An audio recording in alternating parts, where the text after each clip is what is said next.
Good morning, everybody, and welcome to Chrono Plays Old Ass Games. Today, I am taking a look at the Commodore Amiga CD32. It is, as the box quotes, the world's first 32-bit CD games console. And it is technically true. It is technically true and technically false. The FM Towns Marty was the first 32-bit console that launched the 5th generation of game consoles. But one, it was only released in Japan, and two, let me see if I can remember the Wikipedia article correctly, the inside was 32-bit, but the outside was 16-bit. Now, I don't know exactly what the hell that means. I haven't researched the FM Towns Marty all that much to fully understand it, but my guess is that the processor itself was 32-bit, but the front side bus was 16-bit. The Amiga CD32 was fully 32-bit. All right. It was also very much the last console that Commodore made. Again, according to my information, this is all stuff I got off the internet, so take everything I say with a grain of salt. Outside of the stuff you actually see me do, yeah, all the background information, take it with a grain of salt. From my understanding, the Amiga CD32 actually wasn't that bad of a console, but due to licensing issues, it wasn't able to be released in the United States. The batch that was created specifically for the United States was stuck in a warehouse due to the licensing conflict. Commodore didn't have enough money to pay their licensing fees, so they were never actually able to release it in the United States. But it was released in other parts of the world. Let me see if I can remember this correctly. It was in Europe, Australia, and possibly a couple other places. I don't remember. Again, reading the internet, so don't remember. And but it was never released in the United States. We got our hands on one, and supposedly, according to the information we got from our seller, it is one of the ones that were slated to be released in the United States, but never actually got officially released in the United States. I don't know. When we first got it, it was in French, so I'm going to guess otherwise on that one. Let's take a quick look at this console. As you can see, it has the CD drive that you just pull up. There's no eject button like, say, on the PlayStation 1. You just pull it up and it opens, and you got your CD drive inside. Whee! And a nice little warning: do not stare into the beam. Do not touch the lens. You know, back when CDs were still relatively new and you actually had to be told that kind of stuff. And you've got a nice little window that you can see the CD spinning in, and you can see exactly how slowly it's spinning compared to modern day CDs. We have a reset button. We have a volume button and a headphone jack for, well, I guess since it's a CD drive, the new idea was everything was going to have CDs, so everything needed to play audio CDs and had to be a standalone audio CD device. Not the first system I've seen that seemed to be completely independent CD. Nothing on this, whoa, okay. Nothing on that side. We've got something on this side. We have an aux port for something I don't know what. From my understanding, you could actually buy third-party components to upgrade this thing to be a full, what do they say, Commodore 1200 or something like that. I've never heard of the 1200. At least I don't think I have. I might have. That might be the other side of our museum that I can't always remember all the numbers and stuff for. Anyways, but we have an aux port. We have the controller 1 and controller 2 ports, which struck me as a little odd were on the side, but now that I think about it with all the other Commodores, that's actually kind of makes sense. I mean, controllers on the side were kind of common back in the day, thinking about it. Anyways, all right, on the back, we have an on-off switch not a button, a full-blown switch. We have the power adapter, which is Commodore proprietary. We have the NTSC antenna connection. At least I think it's NTSC. That's what the instruction manual said, NTSC. So I'm going to go with that. And we have a little flip switch, which is really, really, really well hidden in there. But I would assume that's a channel 3, channel 4 switch. It's not actually labeled from what I can see. Anyways, we have an S port. Oh, that would be S video port, back when that was brand spanking new. And then, of course, we have the composite connections, the yellow, red, white, you know, for the composite video, audio, and video, or to audio. Yes, there we go. Let's try to talk straight. And that's about it. We got just standard stuff on the back. We actually have big giant manufactured January 1994. And nothing else really. Oh, made in the Philippines. Ooh, that actually tells us a lot. The NTSC connection, because the manual actually did say NTSC. And I think I was thinking of the Apple Pippin. Our Apple Pippin, we can switch between PAL and NTSC with just a switch on the back. So because this thing is specifically designed for NTSC, and because everything's on the bottom and it says made in the Philippines, that does highly suggest that this one was made for the US market, which is kind of cool because that means it's kind of rare since they weren't actually allowed to sell in the United States. I did hear that some did get leaked. Anyways, okay, so let's plug everything up. We have our audio video cables. Boop, right, video, left, where is the power cable? I lost the power cable. There it is. There's this big honking freaking brick that goes with this thing, but it's Commodore, and I've come to expect that from Commodore. And controller jack. Woo-wee. All right. Now, my favorite thing to do with new consoles is to turn them on without a game in them. I learned this from the Sega Master System. If you turn on the Sega Master System without a game in it, it plays a game. It's got built-in games. So I've taken to doing that to see exactly what happens when you turn on a console that doesn't have a game in the console. And we reach around, we flick on the console, and we get... Let's turn this up real quick for you.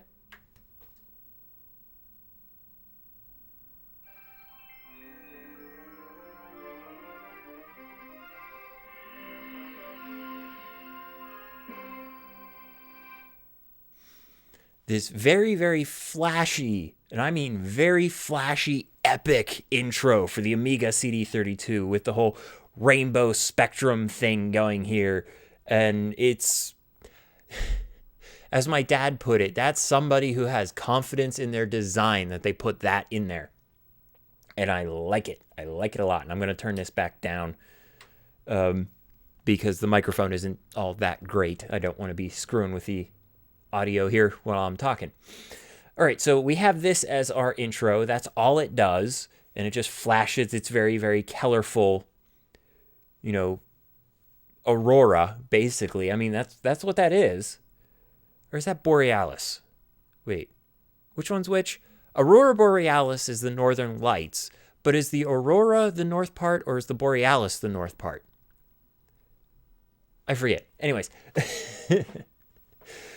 So let's dig into some of these games. Now, I have on top here Dangerous Streets. And the reason I have Dangerous Streets on here is because the game is featured in Terrible Old Games You've Probably Never Heard of by Stuart Ashens. This is a book I've been reading. It was actually on my desk. And it is actually featured in the book, and it is the Commodore Amiga CD32 version, which I don't think it actually has another version. Yeah, anyways. If you haven't heard of this book, the Terrible Old Games You've Probably Never Heard of, I recommend reading it. It's actually kind of fascinating. Any kind of really hardcore gamer would get a kick out of this. It's the very old, very terrible games, and this game deserves to be in that book because it is a terrible old game. Flick. And let's put it in and see just how absolutely terrible this game is. Flick. Bloop. I only have one controller here, and it's a very, very odd-ass controller. Whoop. That got stuck behind the TV. We have a standard D-pad kind of thing here. We have a pause play button. Whoop. Kind of get into the frame there. We have a 1, 2, 3 button, a repeat button, an eject button, a stop button, a rewind and fast forward button. So you can tell this thing was designed with this audio CD in mind.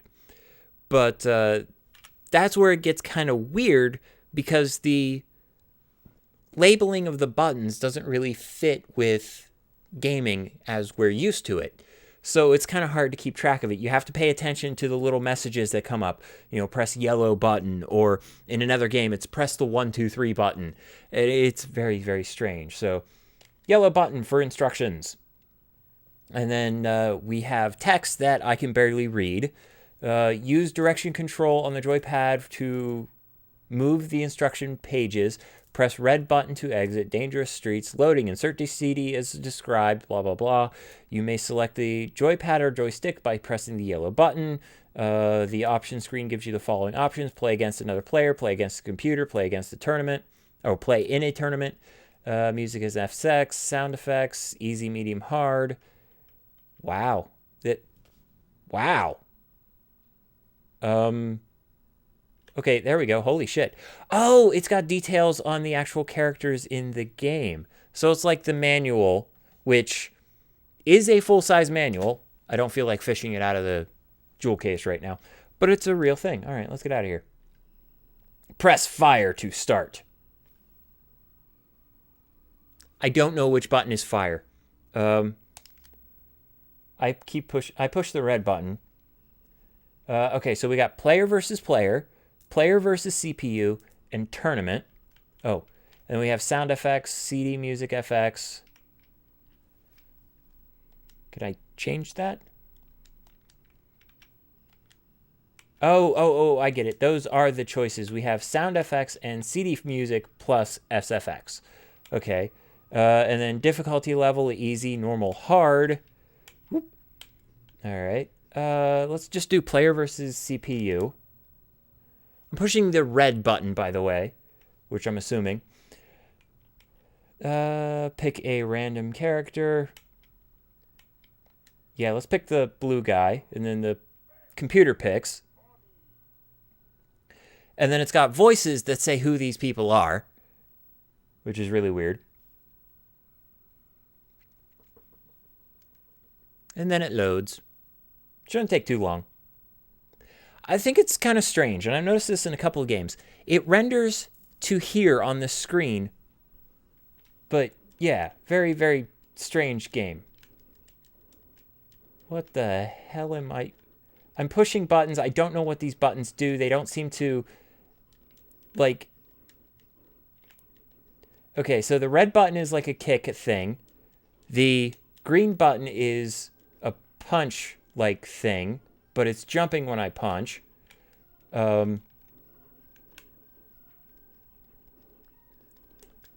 Yellow is that kind of thing, and blue is this tentacle thing, which seems to be some kind of block, at least as I'm guessing. Oh, but if I push down in the red button, oh, it shoots things. I am very confused.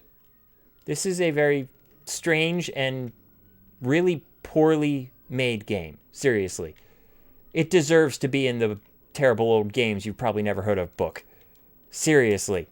I have no idea what the hell's going on. There apparently seems to be... Like, if I don't put... Wait, what the shit just happened? I push the red button a whole bunch of times and it does that, where an octopus jumps out of robes and... What the fucking fuck? I have no idea what the hell's going on. And the controls are terrible. They don't seem to respond to, like, anything I'm doing. And apparently I lost at some point in time. Yeah, absolutely terrible game. You can almost jump completely off the screen here. What I thought was a little weird, everything is like off-centered. But it's not like it's an overscan issue or anything like that. I'm very confused. But I like how it knows it can draw the entire way across my screen here. But it only draws this for the video, for the actual fight, screen. I get black bar here and a black bar here. What the hell? That's just weird. Huh. Yeah, anyways. Terrible game. Terrible game. Let's turn that off. Ugh. Let's try to play another game that's actually not as terrible. Bloop. But I just wanted to show that off because I thought it was funny. I was reading this. I'm like, that sounds familiar. And I pulled out that book I was reading. And I'm like, oh my God, it's that book. Okay, so let's look at a not as terrible game. But honestly, for this system, I haven't exactly found a not terrible game. But we got Zool. And this time, Zool isn't a flat-haired chick on a rooftop fighting the Ghostbusters. He, apparently, is a ninja from the nth dimension. And he rides on a CD, apparently. And the jewel case is slightly broken. Hey, old games. Stuff like that happens a lot with jewel cases. This is before we got the black plastic cases that when they break, they just completely break. All right. Clicky. Turn you on. Wait till you boot up. I always forget how long it takes to do just anything off of CD. It takes a ridiculous amount of time to do pretty much anything off of CD. Zool. Copyright. Gremlin Graphics. 1993, I think that said. Now, this is also the first game that I saw that takes advantage of the FMV features of CDs, the full motion video features of the CD. So it's in super low resolution. It's not even 640 by 480. It's in super low resolution, and it's really low frame rate because it has to be stored on a CD, and a CD doesn't have a lot of storage. That's why DVDs became a thing. Push the button. I pushed the button. Nothing happened. Yeah, 1993.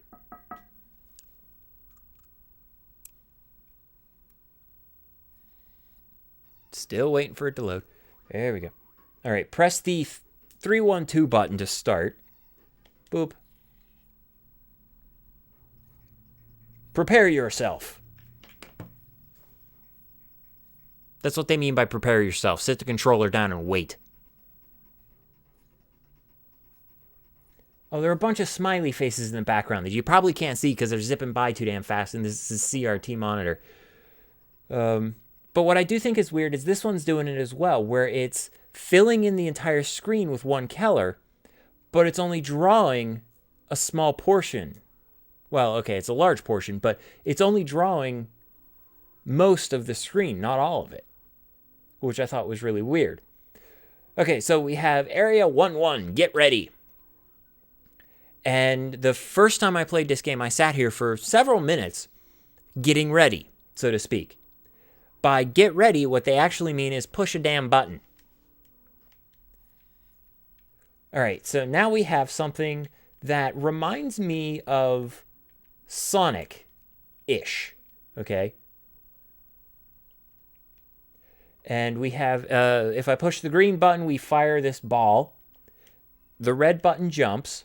We can crouch, move left, right, and that seems to be it. None of the other buttons do anything. And I can do a slide, which will damage enemies. Bloop. And we got Chupa Chups there. Which, isn't that like an actual kind of lollipop? Whoop. I can break the lollipops? Well, I broke something. I don't get it. But apparently you run around, you kill things, and you pick up their candy that they drop, which I think is kind of weird. You can also wall jump, which is interesting because, hey, ninja. Bloop. And then it does that, and I'm very confused. Where it does this, like, I don't know, this weird, strange-ass interlacing thing, which I guess might be immortality? I don't know. But it's actually kind of hard to see because the game moves too damn fast. It's not pulled out far enough that you can react to opponents coming at you from off screen at the speed that your character can move. So I thought that was a little weird. Whee! So pretty much you kind of have to memorize. Okay.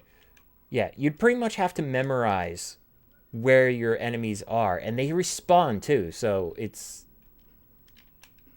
Ow. Interesting, to say the least. Whoop.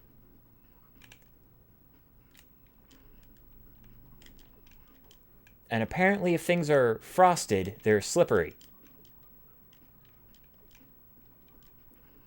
Boop, boop, boop. I was supposed to... Okay, there I hit it. I'm like, I was going to say, I'm supposed to hit it.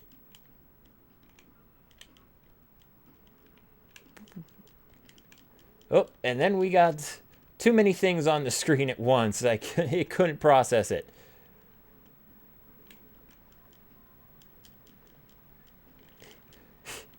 I love when you can't... So much stuff, so much moving stuff gets on the screen simultaneously that the system actually slows down. I always love that.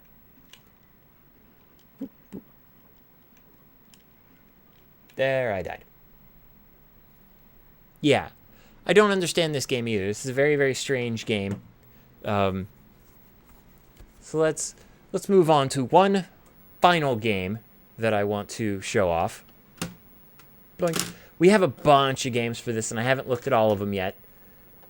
But we do have a bunch of games for them. Some of them might not be very strange and hard to control games. Bloop. But I have Microcosm, which at first I thought it was one of them, you sit at the bottom of the screens and you go back and forth and you shoot up the screen at enemies that are coming down at you. But kind of, not really. Anyways, the intro I think is hilarious. Boop. Turn it on, wait for it to spin up, because that's what you do with a CD device. And I swear to God, I recognize that owl logo. This owl logo. I swear to God, I recognize that owl logo. Microcosm is free with Spectacular Voyage from Commodore. Bader System. Planet Bador. And we get more joy of the full motion video variety. Super low resolution. And it's jumpy and jagged. And oh my God, this is terrible. It is pretty bad, but it gets worse. It actually somehow gets worse. All right, so up until this point, we've had primarily computer-generated graphics. But now we're blending them with actual motion. So these are actual actors moving around combined with 3D graphics. And I was watching it the first time and I noticed that they weren't they weren't talking. Their mouths weren't moving. And I thought that was a little weird until later on in the intro when we have this sequence with these two talking to each other. And you can tell very, very quickly that the audio, the voiceover is it's dubbed. It's completely dubbed. And it is confusing as hell. And this whole intro sequence takes like 5-6 minutes to run through. And it has absolutely zero relevance to the actual game, from what I can tell. So it gets to this point. So you have guards shooting intruders.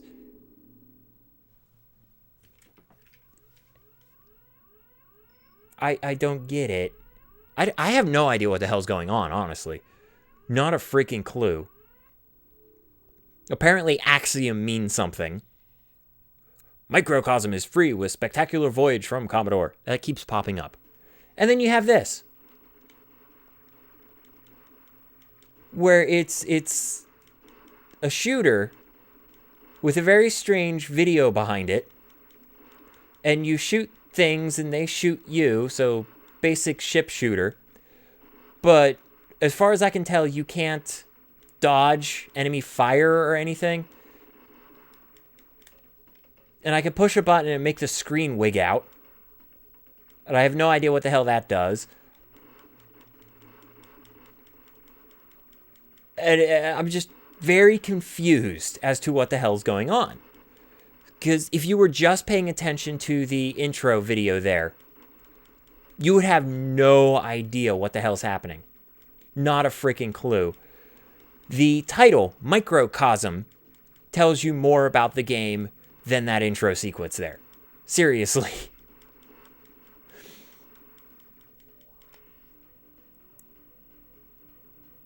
And it just jumps into these full motion videos. It is just weird, man. Very, very weird. And at first I thought I was like in something, but then we have a pod bay. And there's this first person sequence coming up here. I don't understand this game. I really don't. So, yeah, I haven't quite found a game that's not screwy as hell on this system yet. But I'm looking into it. But I thought this was interesting. It's first-person sequence that you can't control in any other way except walking. And every now and then you can choose a path. But that's it. I can't walk backwards. I push left to right. I continue moving forwards. And it does this. And then you get into a pod and then you pick a level. In text that I cannot read.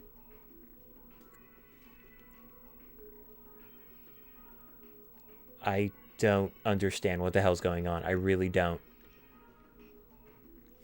But that's pretty much all the game. What you saw in the first part of the game is pretty much all you do in the game, from what I can tell, is fly around crazily and shoot things. And that's about it. And then die, because there's no way to dodge things. Yeah. Very, very screwy game. So, turn that off. So, that was the Commodore Amiga CD32. Interesting console, but going up against, say, the PlayStation, also a Gen 5 console, I don't think it held much of a chance.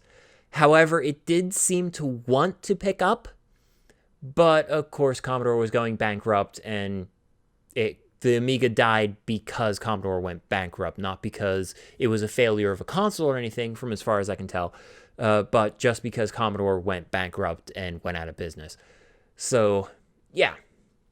Not the first console from Commodore, but most definitely the last console from Commodore. So, I will see you guys in the next episode, and as always, keep playing the game and have fun.